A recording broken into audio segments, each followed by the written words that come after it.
మేషరాశి వారు తిరుగులేని శక్తిగా నెంబర్ 1 స్థాయికి ఎదగబోతున్నారు. అఖండ రాజయోగం ఈ రాశి వారిని వరించబోతుంది. ఈ రాశి వారి జీవితంలో ఇప్పటి వరకు చూడని అదృష్టాన్ని వీరు చూడబోతున్నారు. ఇక తిరుగులేని శక్తిగా భగవంతుడే ఈ రాశి వారిని మార్చబోతున్నారు. వీరు పట్టిందల్లా బంగారం అయిపోతుంది. సమస్యలు తొలగి నెంబర్ 1 స్థాయికి చేరబోతున్నారు. సమాజం ఆశ్చర్యపోయేలాగా వీరు ఎదగబోతున్నారు.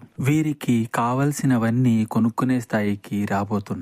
అవి వాహనాలు కావచ్చు, గృహం కావచ్చు, లేదా ఐశ్వర్యంతో కూడిన ఏ వస్తువైనా అయి ఉండవచ్చు. వీరికి విపరీతమైన ధనయోగం కూడా మరికొద్ది రోజుల్లో కలగబోతుంది. గతంలో ఉన్న సమస్యలన్నిటి నుండి బయటపడే శక్తి వీరికి వస్తుంది. కోర్టు సమస్యలైనా లేదా ఏ ఇతర సమస్యలైనా శత్రువులు వీరి కింద ఓడిపోతారు. ప్రేమించిన వారితో వివాహం, సంతానం కలుగుతుంది. వీరికి వ్యాపార అభివృద్ధి కూడా విపరీతంగా కనిపిస్తుంది. పట్టిన ప్రతిదీ బంగారం అవుతుంది. ఇంకా మీకు ఇతరత్ర ఎటువంటి సమస్యలు, సందేహాలు ఉన్నా ఒక్కసారి గురువు గారిని సంప్రదించండి.